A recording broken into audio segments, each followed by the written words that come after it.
السلام علیکم ورحمۃ اللہ وبرکاتہ۔ الحمد للہ رب العالمین والصلاة والسلام علی سید الانبیاء والمرسلین وعلی آلہ الطیبین الطاہرین واصحابہ الاکرمین اجمعین، اما بعد۔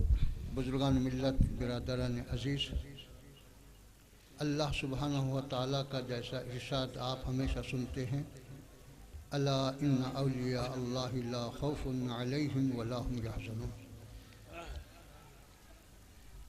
میرے بزرگوں اور دوستو، اس کے ساتھ ہی اللہ نے یہ بھی ارشاد فرمایا، الذین آمنوا وکانوا یتقون، کہ جو لوگ ایمان لائے اور تقوی اختیار کیے۔ اللہ سبحانہ و تعالیٰ نے بہت ہی مختصر انداز میں اپنے اولیاء کی تعریف فرمائی ہے۔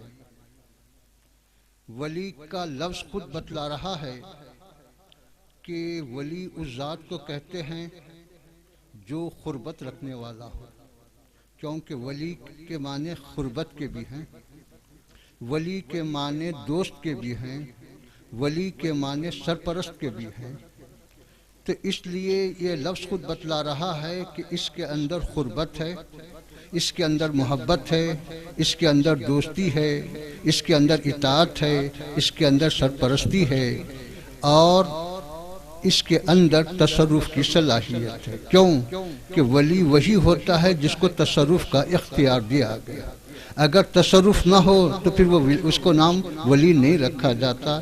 جیسا کہ آپ نکاح کے موقع پر یا جنازے کے موقع پر کہتے ہیں کہ اس کا ولی کون ہے، دوسروں کو یاد نہیں کرتے۔ کیوں کہ دوسروں کو یاد کرنے سے کوئی کام ہونے والا نہیں، بات بننے والی نہیں۔ جس سے کام ہونے والا ہے، جس سے بات بننے والی ہے، اسی کو یاد کیا جاتا ہے، اسی کو ولی کہتے ہیں۔ تو اس طرح سے اللہ سے جو قربت رکھنے والے بندے ہیں، اللہ سے جو تعلق رکھنے والے بندے ہیں، اور اللہ کے ذکر میں ہمیشہ مصروف رہنے والے بندے ہیں، وہی اللہ کے ولی کہلاتے ہیں۔ اور دوسرا جو وصف بیان کیا کہ جو تقوی اختیار کرتے ہیں۔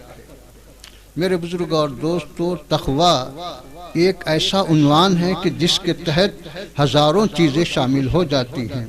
بظاہر دیکھنے میں تو ایک مختصر سا لفظ ہے، لیکن اپنے اندر بڑی معنویت رکھتا ہے اور بڑی وسعت رکھتا ہے۔ عام طور پر ہم یہ سمجھتے ہیں کہ 5 وقت کی نماز پڑھ لیے، رمضان کے روزے رکھ لیے، یا زکوٰۃ کا موقع آیا زکوٰۃ دے دیے تو یہی تقوی ہے۔ یہ تقوی کا ایک جز ہے، یہ تقوی کامل نہیں۔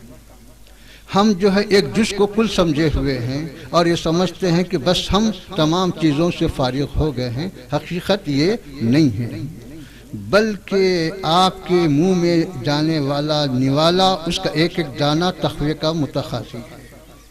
آپ کی زندگی کا ایک ایک لمحہ آپ کے تقوی کا متقاضی ہے۔ آپ کے شب و روز کا ایک ایک لمحہ آپ کے تقوی کا متقاضی ہے۔ وہاں ہم یہ دعویٰ نہیں کر سکتے کہ ہم یہ کر لیے کوئی حرج نہیں، وہ کر لیے کوئی حرج نہیں۔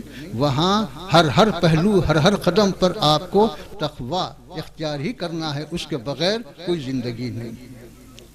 اس طرح سے اولیاء اللہ کی جو زندگی ہے وہ ویسے ہی تقوی سے معنون ہے، اور اسی تقوی کے ساتھ ان کی زندگی جو ہے بسر ہوتی رہی۔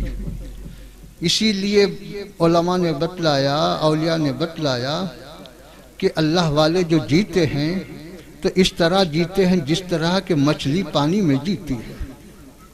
پانی میں رہنے والی مچھلی کی زندگی پانی ہے، اوڑھنا بچھونا پانی ہے، سب کچھ اس کا پانی ہی پانی ہے۔ لیکن جب اس کو پانی سے نکالا جاتا ہے تو پانی کا ایک قطرہ اس کے جسم پر نظر نہیں آتا۔ تو ایسے ہی اولیاء اللہ بھی دنیا میں رہتے ہیں، کاروبار کرتے ہیں، شادی بیاہ کرتے ہیں، اور جو بھی دنیا کے معاملات ہیں وہ سب انجام دیتے ہیں، لیکن جب وہ دنیا سے جاتے ہیں تو دنیا کی کوئی چیز ان کے ساتھ وابستہ نہیں رہتی، صرف یاد خدا اور خدا ہی ان سے وابستہ رہتا ہے۔ تو یہ جو ہے اللہ والوں کی زندگی ہوتی ہے۔ آج ہم مولانا عبداللہ خرموشی علیہ الرحمہ کے واسطے جمع ہوئے ہیں۔ یہ کوئی قدیم زمانے کے بزرگ نہیں ہیں، یہ انتقال کے 1 ہی سال ہوا۔ ان کا بچپن، ان کی جوانی، ان کا بڑھاپا ہم نے دیکھا اور سبھی لوگوں نے دیکھا، اور سبھی جانتے ہیں کہ یہ اپنی طبیعت کے اعتبار سے، اپنے مزاج کے اعتبار سے اور اپنے اخلاق و کردار کے اعتبار سے یہ سب میں مقبول رہے۔ حدیث شریف میں آتا ہے کہ کل قیامت کے دن اعمال میں سب سے وزنی چیز انسان کے اخلاق ہوں گے۔ نمازیں، روزے، زکوٰۃ، حج اپنی جگہ حقیقت رکھتے ہیں، لیکن حدیث پاک میں آتا ہے کہ انسان کے بہتر اخلاق وہ سب سے زیادہ بھاری اور وزنی ہوں گے۔ اس حدیث شریف کی روشنی میں اپنے دوست کو دیکھتا ہوں تو وہ اس کا اچھا نمونہ ہم کو نظر آتا ہے کہ وہ اپنے بزرگوں کے ساتھ، اپنے اساتذہ کے ساتھ، اپنے ساتھیوں کے ساتھ اور اپنے چھوٹوں کے ساتھ، جیسا کہ حدیث پاک میں ہے کہ تم اپنے بڑوں کی عزت کرو، چھوٹوں پہ شفقت کرو، تو وہ پورا نمونہ میرے دوست عبداللہ خرموشی میں نظر آتا ہے کہ وہ بڑوں کے ساتھ ادب سے، چھوٹوں کے ساتھ شفقت سے ہمیشہ پیش آتے رہے۔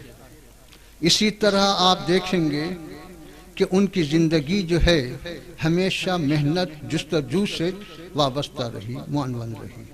کبھی انہوں نے اپنے اوقات کو جو ہے رائگاں نہیں کیا، بلکہ زمانے طالب علمی سے یہ سارے بزرگ جانتے ہیں، مولانا مفتی عظیم الدین صاحب، مولانا غوث محی الدین صاحب، یہ سب بزرگ جانتے ہیں کہ وہ زمانے طالب علمی سے کیسے محنتی اور جستجو کے عادی رہے ہیں۔ اسی طرح وہ جوانی میں بھی اپنی زندگی کو بالکل مصروف رکھا، اور جہاں وہ اپنے اہل و عیال کا، اپنے اہل خاندان کا خیال کرتے تھے، ان کے حقوق ادا کرتے تھے، وہیں ان کو ہمیشہ یہ فکر دامنگیر رہتی تھی کہ اس کے ساتھ ساتھ قوم کا بھی کچھ کام کیا جائے، ملت کا بھی کچھ کام کیا جائے، ورنہ اس دنیا میں آنے کا کوئی فائدہ نہ ہوگا۔ کیوں کہ حدیث پاک میں ہے کہ خیر الناس من ینفع الناس، بہتر آدمی وہ ہے جو دوسروں کو فائدہ پہنچائے۔ دوسروں کو فائدہ پہنچانے کا یہ مطلب نہیں ہے کہ کسی کو پیسے ہی دیتے رہیں، کہ کسی کو کپڑے ہی بنائیں، یہ نہیں ہے، یہ بھی ایک فائدہ ہے، لیکن بہتر فائدہ یہ ہے کہ کسی کو جو ہے دین سے وابستہ کرے۔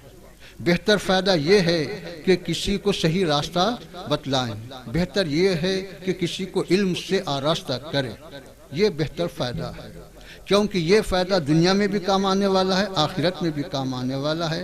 اس کے لیے انہوں نے مدرسے کو قائم کیا اور اپنے تبلیغی خدمات کو جو ہے پیش کیا، اور آپ جیسا بھی کتاب کا افتتاح دیکھے ہیں کہ اس میں ان کے بیانات کو شامل کیا گیا، تو انہوں نے ہر جمعہ اور جہاں جہاں جیسے جیسے مواقع آتے گئے، انہوں نے اپنے بیانات کے ذریعے قوم کو جو پیغام دیا اور قوم کے اندر جو فکر پیدا کی اور ایک مذہب کی طرف رغبت کا ان کے اندر جو جذبہ پیدا کیا، وہ ساری چیزیں اس میں جمع کی گئی ہیں۔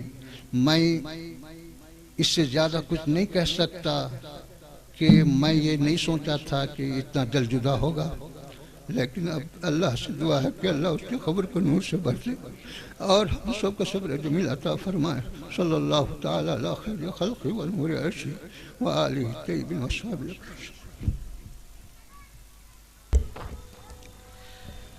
ابھی آپ فقیہ مفکر اسلام زین الفقہاء حضرت علامہ مولانا خلیل احمد صاحب قبلہ مدد العالی کہ اپنے رفیق خاص کو پرسوز انداز میں خراج عقیدت پیش کر رہے تھے۔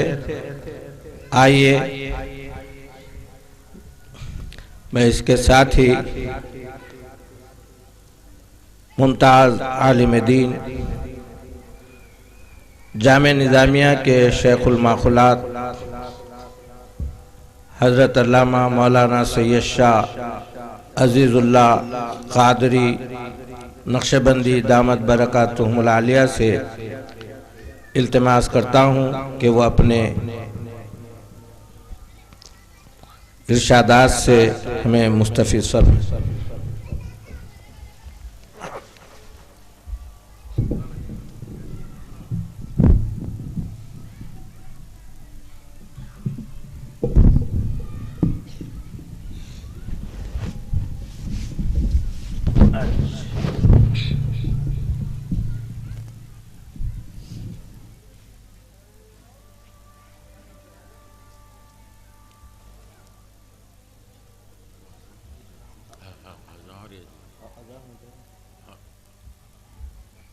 گھڑو